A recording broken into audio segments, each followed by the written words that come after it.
السلام علیکم اسٹوڈنٹس، آج ہم بات کریں گے دو اردو شعری اصطلاح کی، مطلع کیا ہوتا ہے اور مقطع کیا ہوتا ہے۔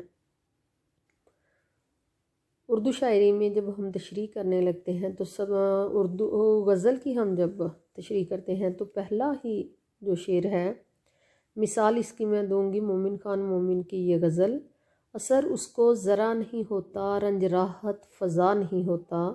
تو یہ غزل کا پہلا شعر ہے، اور غزل کے پہلا جو شعر ہوتا ہے اسے ہم کہتے ہیں مطلع۔ مطلع کا مطلب ہے طلوع ہونے سے، جیسے سورج کا طلوع ہونا۔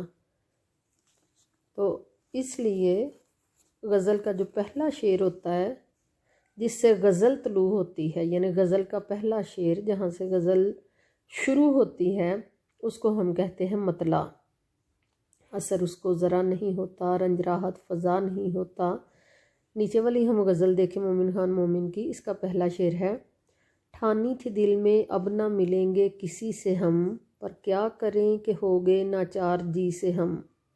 یہ پہلا شعر ہے غزل کا، تو اس لیے یہ غزل کا مطلع ہے۔ اب ہم بات کریں گے مقطع کی۔ غزل کا وہ آخری شعر جس میں شاعر اپنا تخلص بیان کرتا ہے، جیسے اس شعر میں شاعر کہتا ہے، کیوں سنے عرض مضطرب مومن، صنم آخر خدا نہیں ہوتا۔ تو اس میں چونکہ مومن خان مومن اپنا تخلص بیان کر رہے ہیں مومن، یہاں پر آ کر غزل ختم ہو جاتی ہے، اور جہاں پر غزل آ کر ختم ہوتی ہے اس کو کہتے ہیں مقطع۔ مقطع کے معنی ہیں قطع کرنا، یعنی کاٹ دینا۔ جہاں پر غزل آ کر ختم جس شعر پہ ہو جاتی ہے اس کو مقطع کہتے ہیں۔ یہ دوسری غزل میں اس کی مثال دوں گی، لے نام آرزو کا تو دل کو نکال لیں، مومن نہ ہوں جو ربط رکھیں بدعتی سے ہم۔ تو یہاں پر پھر وہ اپنا تخلص بیان کر رہے ہیں، تو یہ غزل کا مقطع ہے۔ غزل کا ہر آخری شعر مقطع نہیں ہوتا، یہ بھی میں واضح کر دوں۔ غزل اگر آپ کے سلیبس میں 5 اشعار کی یا 7 اشعار کی غزل ہے، اور اس کے آخری جو شعر ہے اس میں اگر شاعر کا تخلص بیان نہیں کیا جا رہا، اس کا نام نہیں آ رہا، وہ اس غزل کا آخری شعر ہو سکتا ہے آپ کے سلیبس کے حوالے سے، لیکن وہ مقطع نہیں ہو سکتا۔ تو اس لیے واضح رہے کہ غزل کے پہلے شعر کو مطلع کہا جاتا ہے، غزل کے آخری شعر کو مقطع کہا جاتا ہے۔ جی اب ہم دیکھتے ہیں مشق کو، جس میں مقطع اور مطلع کے حوالے سے MCQs پوچھے گئے ہیں۔ آپ کو یہ ایک شعر دیا جاتا ہے، گل کو ہوتا صبا قرار اے کاش، رہتی ایک آدھ دن بہار اے کاش۔ نیچے سوال لکھا ہوا ہے، یہ شعر غزل میں کیا ہے؟ مقطع ہے، مطلع ہے، قافیہ ہے یا ردیف ہے؟ تو آپ اس کو جب پڑھتے ہیں، گل کو ہوتا صبا قرار اے کاش، اب جو قرار ہے یہ یہاں پر قافیہ ہے، پھر آگے بہار بھی قافیہ ہے، اے کاش اور اے کاش دونوں یہاں پر ردیف آئے ہیں۔ لیکن یہ سوال اصل میں پوچھا گیا ہے کہ یہ مطلع ہے یا مقطع ہے، تو یہ جو MCQs میں ہم اسے مقطع ٹک کریں گے۔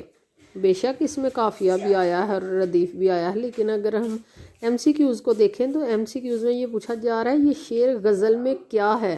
جب انہوں نے قافیہ اور ردیف پوچھنا ہے تو پھر انہوں نے یہ نہیں کہنا یہ غزل میں کیا ہے، کیونکہ غزل میں شعر کو یا مقطع کہا جاتا ہے یا مقطع کہا جاتا ہے یا آخری شعر کہا جاتا ہے۔ تو غزل جو ہے جس کے آخر میں قافیہ، دونوں مصروں میں قافیہ آ رہا ہے، تو پھر وہ اس کا مطلع ہے۔ مطلع میں قافیہ آنا ضروری ہے، اے کاش اور اے کاش ردیف ہے۔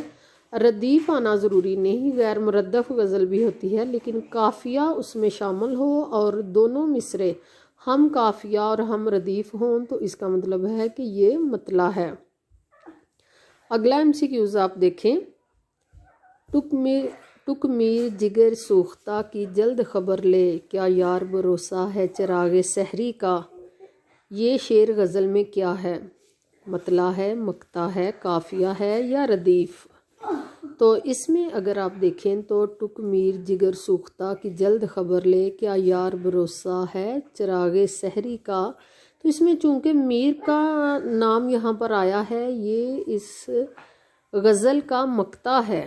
جہاں پر غزل آ کے جہاں جو غزل کا آخری شعر ہو اور اس میں نام بھی شاعر کے استعمال ہو تو وہ مقطع کہلاتا ہے، وہ مطلع نہیں ہوگا، وہ کیا ہوگا؟ مقطع ہوگا۔ تو یہ دونوں اشعار کے حوالے سے آپ کو مقطع کی بھی سمجھ آ گئی، مطلع کی بھی سمجھ آ گئی کہ دونوں مطلع اور مقطع ہوتے کیا ہیں، اور ایگزام میں آپ کو یہ کیسے پوچھے جاتے ہیں ایم سی کیوز کے حوالے سے۔ ایک اور سوال ہے مطلع اور مقطع کے متعلق، وہ بھی دیکھیں۔ مومن کی پہلی غزل کا مطلع لکھیں، مومن کی دوسری غزل کا مقطع لکھیں۔ تو یہ مقطع اور مطلع آپ کو اس طرح بھی دونوں جو ہیں وہ سوال کے طور پر آ سکتے ہیں، ایم سی کیوز میں بھی آ سکتے ہیں اور آپ کو سوالات کی صورت میں بھی آ سکتے ہیں۔ بہت شکریہ۔